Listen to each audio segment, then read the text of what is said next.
all across this nation, as we know. Let's talk about where we are today with the COVID virus first. The number of hospitalizations are down again. The net change in hospitalizations down again. Intubations down again. Number of new deaths still dropping. All good news. Number of lives lost down to 56, which is, in this absurd reality we live in, actually very, very good news.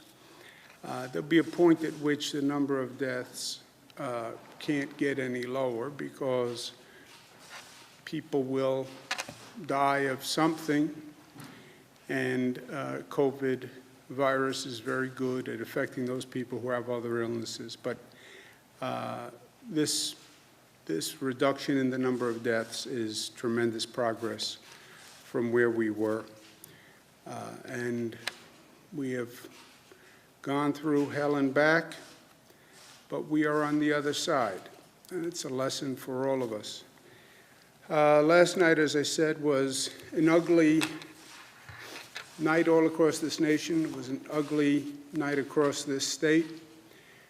We had a number of protests all across the state. New York City, cities upstate. We've seen a lot of disturbing video about the protests, and where I've asked the Attorney General to review the New York City protests and the actions and procedures that were used. I'm going to ask her to include in that review these demonstrations that are ongoing last night, if there are additional demonstrations tonight, and the Attorney General will be reviewing those actions. Upstate New York, we also had actions. We had a significant state police presence all across upstate New York. We have the National Guard on standby. We expect additional protests tonight, and we're preparing for such. Rochester, the county executive, and the mayor asked for additional state police for tonight, and we're going to have 200 additional state police.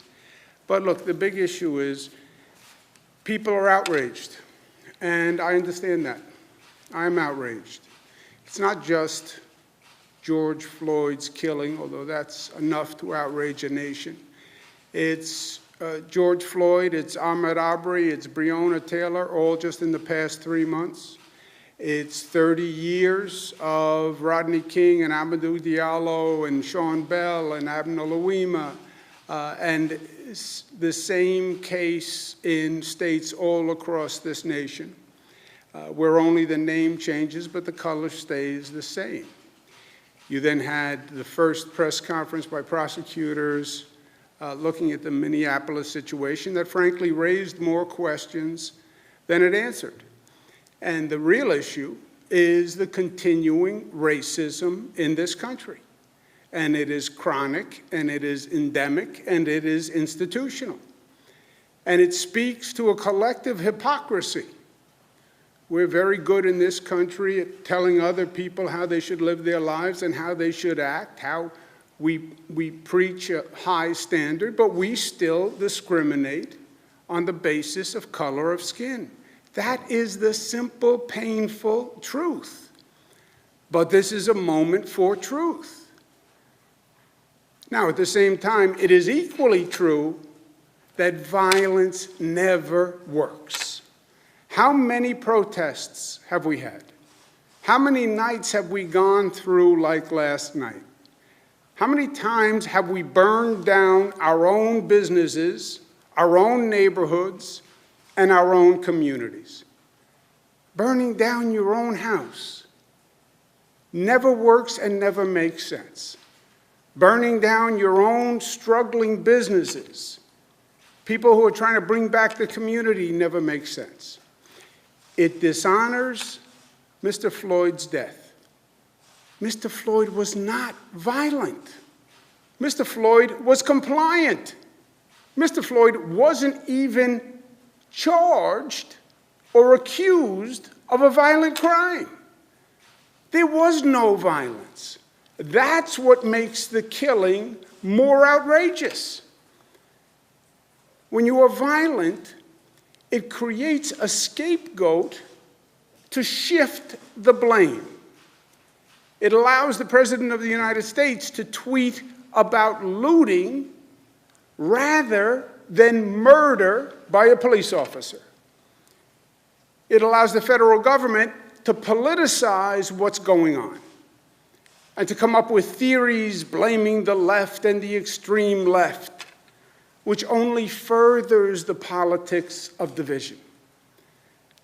Maya Angelou said, "Hate has caused a lot of problems in the world, but it has not solved one yet." The goal has to be affecting change. How do you use the energy to mobilize people to actually reform society and make things better? And don't tell me that we can't change, because we know we have and we can. Change comes in a moment when the stars line up. It's not easy, but when the stars line up and the people are ready to change, they can change. We have seen it happen in this state and in this nation. We created a new civil right in this nation for the LGBTQ community when we passed marriage equality. And we said we will no longer discriminate when it comes to marriage and telling people who they can love and who they can't love.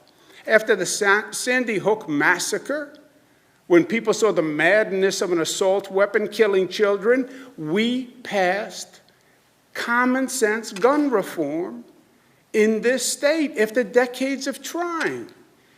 When we had record income inequality and people said this is enough and enough is enough, that's when we passed free college tuition. And we passed a minimum wage where people can actually live decently. People can change. And we have seen that lesson over the past 92 days as we've been dealing with this coronavirus. Who changed society to deal with this virus? The people did it. 50 days ago, on April 12th, we lost 800 people from COVID. Yesterday, we lost 56. 800 to 56. 60 days ago, we had 3,400 people come into our hospitals. Yesterday, we had 191. Who did that? Who made that remarkable change, that radical change? Who made all that progress? Government leaders? Government did it? No. Let's be honest. Most government leaders denied that COVID was a problem. Most didn't know what to do, and if they knew what to do, they didn't know how to do it. It wasn't government. It was we the people. We the people forced that change and did it in weeks, literally. So of course we can change. And our challenge today is to use this moment, use this energy constructively, and demand real positive change. And articulate what the change is that we want. Be specific. We know what must be done. We know what we can do. We know what should be done. And we know what should be done immediately. Demand that the federal government and every state government pass a law that says allegations of police abuse cannot be investigated by local prosecutors because self-policing does not work, period. Allegations must be investigated by an independent outside agency. Demand that we define excessive force by a police officer by one standard all across this nation so every American lives by the same standard. If a police officer is accused of wrongdoing and is being investigated, release their disciplinary records so people can see what the prior acts of that police officer was. Demand that every public school provide the same level of funding for a child so we don't have two education systems in this nation, one for the rich and one for the poor. There is no reason and no excuse today for any child to live in poverty. We know that. Demand that change. And if our government leaders won't do it, or can't do it, or don't know how to do it, then you vote them out. That's how you make change. Most Americans are good, fair-minded, decent, kind, loving individuals. We need to mobilize the best in our people rather than allowing the worst. But don't lose the passion. Don't lose the outrage. Be frustrated. But be smart and be directed and be constructive and destructive. Help your community. Don't hurt your community. Be a laser and focus on real positive change. That's how this moment becomes a different moment in the history books. That's how George Floyd's death does not become just another name in a long list of people who should have never died in the first place. George Floyd must not have died in vain. Mr. Floyd's killing must be a moment in which this nation actually learned and grew and progressed to make this place a better place. And we can do it if we are smart together. Langston Hughes told us the ultimate goal: make America the land that fulfills her promise of greatness for all Americans. That's what this is about. We can do that. We have shown what we can do. Use this moment, use this empowerment, use this mobilization, and use it for good.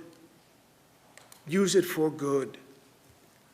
So that when we look back, we say, yes, this story was all too familiar in some ways. What happened to Mr. Floyd was all too familiar. But the outcome was different. And the outcome was historic. And it was actually a moment of positive change. That has to be our goal.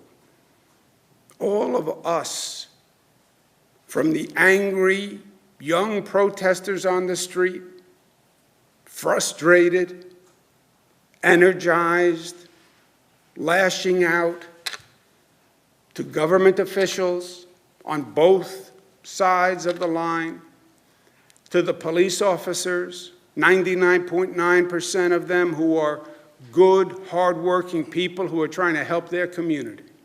It's a common goal. We just have to be smart enough to get there. Questions? Governor, last night we saw a lot of videos of NYPD accelerating into a crowd of protesters. There's videos of NYPD officials pulling down the masks of protesters and pepper spraying them. And just violence on both sides. It was NYPD's response to the protests appropriate at this rate? And should the state police step in and take over? Look, these situations are very, very difficult. I've seen them. I've been there. Everybody is under stress. They are very difficult situations to manage. The police are in an impossible situation in many ways. But their behavior is everything. And I've seen those videos, and those videos are truly disturbing. And some of the videos, frankly, are inexplicable to me. What do we do about it? I've asked the Attorney General, who is an independent elected official, to review the police conduct activities in the protests last night, the night before, if there's one tonight, and then I want an independent, informed review of what was done right, what was done wrong. I want that report in 30 days. I don't want this to be another government ongoing report that comes out when everybody has moved on. Get it done in 30 days. Don't pull any punches. Tell the truth. Everybody saw the video. Everybody wants an explanation.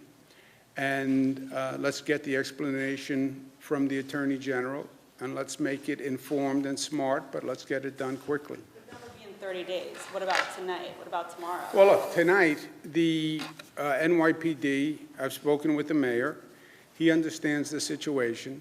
The police commissioner understands the situation. They know the Attorney General is going to review it. I am telling them that if that review looks at those videos and finds that there was improper police conduct, there will be ramifications. That is not going to be a report that just sits on the shelf.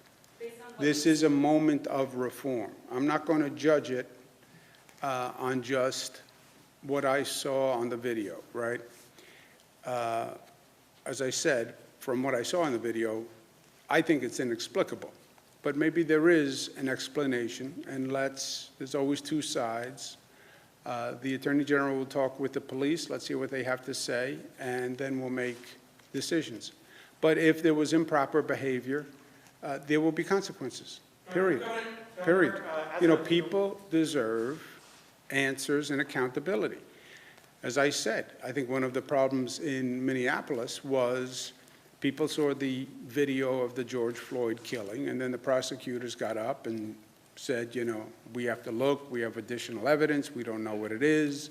There's been no answer yet on the other police officers. There's been no answers on why manslaughter, not murder. And I think that just compounds the situation. But I'm not going to make decisions off the video. I understand how difficult the job is of the police, and let's hear what they have to say. But I agree that the videos are very, very, very disturbing. Governor, as of a few months ago, the state police were the largest state police agency in the nation without patrol cameras, dashboard cameras, or body cameras. Your administration announced a pilot program. Can you please give us an update on if that pilot program is now in place? Yeah, I don't know. I can get you an update. I don't know the progress of the body camera program, but I can get it. Governor, a lot of protesters are really sort of tired of the language of a few bad apples when it comes to police brutality, and there are a lot of calls to put more focus on officers who might be watching wrongdoing happening. As we're, protesters, that's what they're taking a lot from the videos that we're seeing of other law enforcement personnel who are watching something wrong happening and not stopping it or following up. What more can be done on this issue to encourage, to protect whistleblowers and to sort of fight against this boys club mentality that a lot of protesters are talking about? Yeah, I think what I was trying to say in my opening remarks, you listen to the protesters interviewed on TV. Well, what do you want done? And you just get a whole array of issues and vagaries. We know what needs to be done. We know what reforms we need. And let's be specific. If there's an allegation of police abuse, the local district attorney should not be the investigating authority. Why? Because self-policing doesn't work. And the local prosecutor works with that police agency day in and day out. And are they really in a position to be fair and objective? They will say yes. I say, from a public confidence point of view, have the investigation done by someone else. It should be done by an outside agency that people know can be fair. That's why I'm asking the Attorney General to do the review of the police conduct. Because she's independently elected, she's a statewide official, she can be honest and objective about the NYPD. That's why in this state we have, when there's a killing by a police officer of an unarmed person, the Attorney General does the investigation and not the local district attorney. Have a national definition of excessive force. Why? Because there should be one definition. Yeah, but if a police officer abuses someone in New York City, it should be the same as if they abuse someone in Minneapolis or if they abuse someone in Los Angeles. If there's an investigation for abuse against a police officer, release their prior disciplinary record to see if there's a pattern. By the way, if you release the record and it says there has never been any prior conduct, that actually works to attenuate or exonerate the police officer. If you release the disciplinary record and you find out there's been a pattern, that's also informative, right? These are changes that can be made and should be made now, today.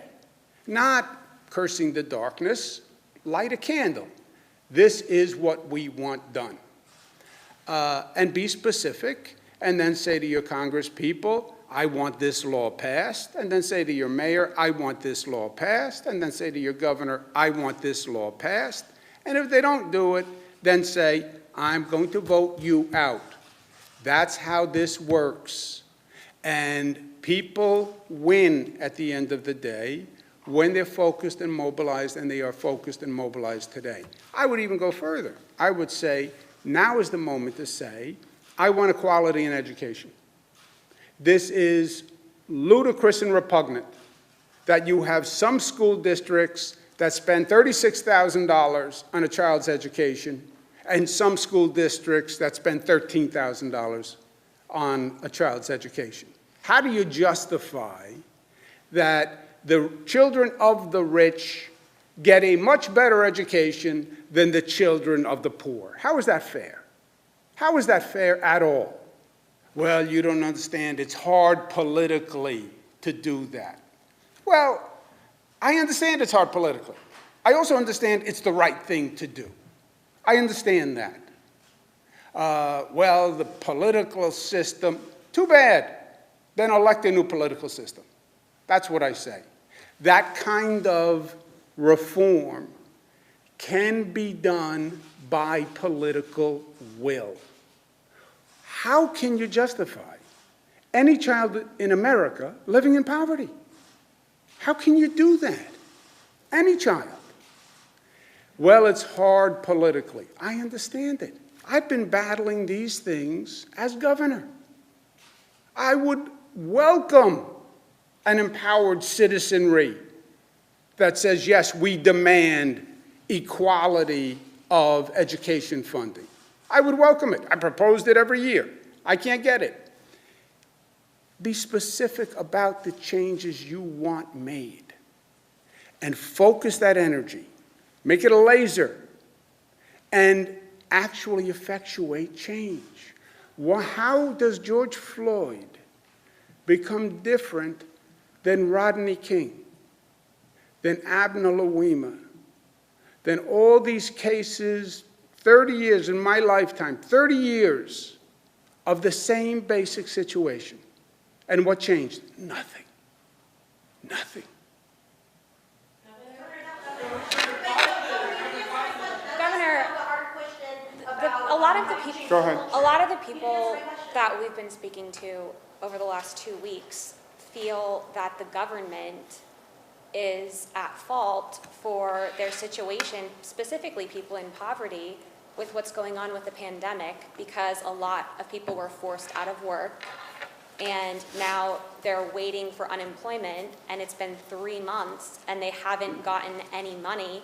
We have people calling our news station in tears saying that they can't get through to the unemployment line, and they're saying specifically something this state government can do to help them is to open in-person unemployment lines and make sure these people get their money, because what I'm hearing from people is this state of unrest that a lot of these folks that we're seeing are in. They're just desperate.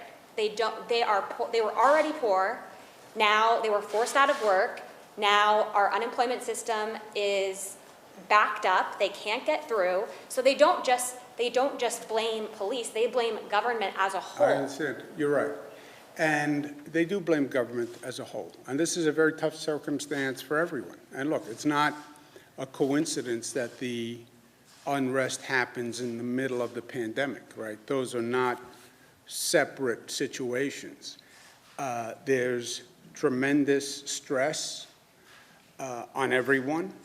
This isolation of people, the lack of social interaction has created a lot of mental health stress. I think that's true and that's a fact. And the explosion we saw last night and we'll probably see again tonight, I think it has many sources of energy coming into that.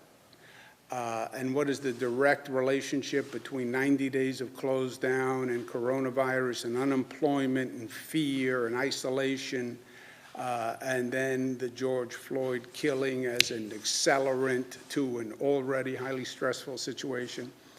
More sophisticated minds than mine would have to figure out. So it is all of that. Yes, I understand.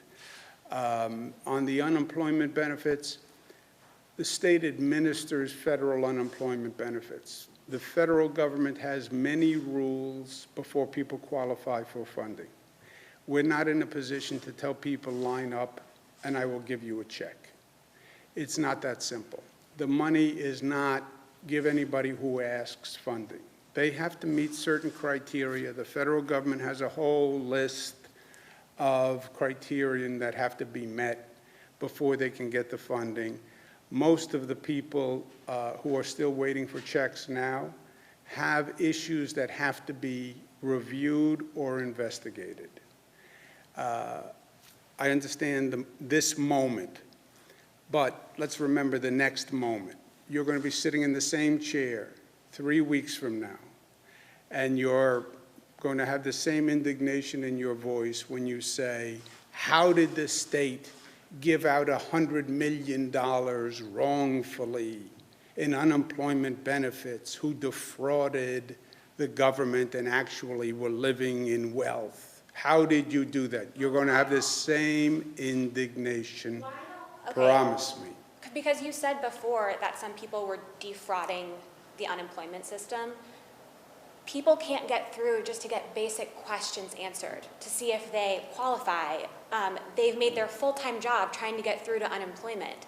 So they're saying it's at a point of desperation where can we do lines with social distancing where I can get my question answered, where I can find out a timeline of when I'm going to get my money. I mean, Governor, people are literally calling our news station crying and saying that their families are starving and they have to borrow money from people. I understand. You want to answer on We'll the look into progress? it. We'll look into that option. It's a good idea. Great. We'll got it. We'll look into the option. About the protests that have gone on across the city's upstate. And do you have plans to assist with state police or the National Guard? Do you think it's at that level that you need to do that? Yeah, I think I said we have had state police at helping on all of the upstate. You may have come in late. I said in the beginning, we've had state police helping all the upstate cities. City of Rochester asked for 200 additional state police for tonight, and we're doing that, and we have the National Guard on standby.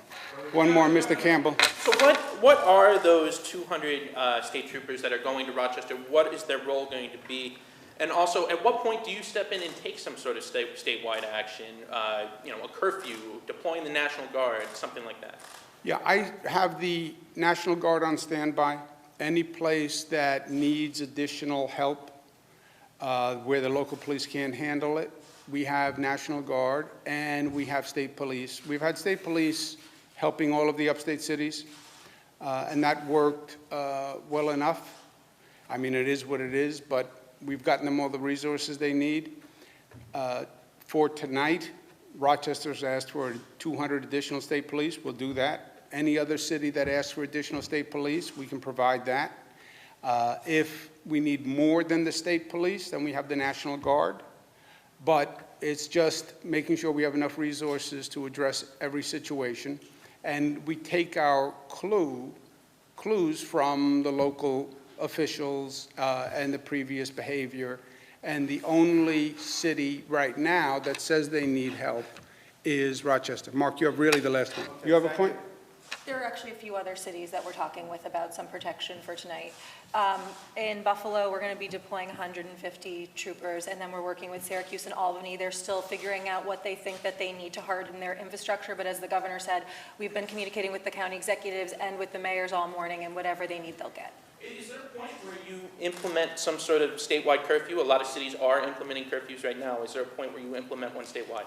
Yeah, curfews, there is no one-size-fits-all here. Curfews work well in some cities. In some cities, they can create additional issues. So that's a case-by-case basis. But look, where we are in New York, it was ugly last night. But from a management point of view, a police officer point of view, resource point of view, every locality did what they had to do. It's just an ugly situation, and it's a difficult situation. But we have, between the state police and the National Guard, we have more than enough resources to make sure every locality has what they need.